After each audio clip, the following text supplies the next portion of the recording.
નમસ્કાર, આપ જોઈ રહ્યા છો નેશન પ્લસ ન્યૂઝ. હું છું આપની સાથે હિતલ ભગત. સુરતના ઉધનામાં વોટ્સએપના માધ્યમથી ચાલતા સેક્સ રેકેટનો પર્દાફાશ થયો છે. સુરતના ઉધનામાં વોટ્સએપના માધ્યમથી ચાલતા સેક્સ રેકેટનો પર્દાફાશ થયો છે, જેમાં પોલીસે ગ્રાહક સહિત સંચાલકની ધરપકડ કરી છે.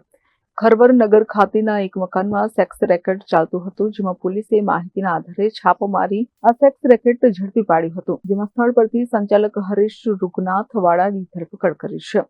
ત્યારે ગ્રાહક સાગર માવાપુરીની પણ ધરપકડ કરવામાં આવી છે.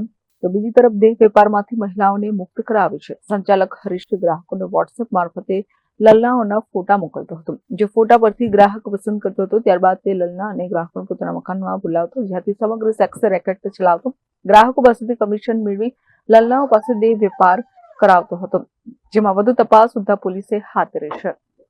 Report nation plus news Surat. સમાચારોના સતત અપડેટ મેળવવા માટે અમારી નેશન પ્લસ ન્યૂઝની યુટ્યુબ ચેનલને સબસ્ક્રાઇબ કરો, બેલ આઇકન દબાવો અને જોડાયેલા રહો ફેસબુક, ઇન્સ્ટાગ્રામ અને ટ્વિટર પર.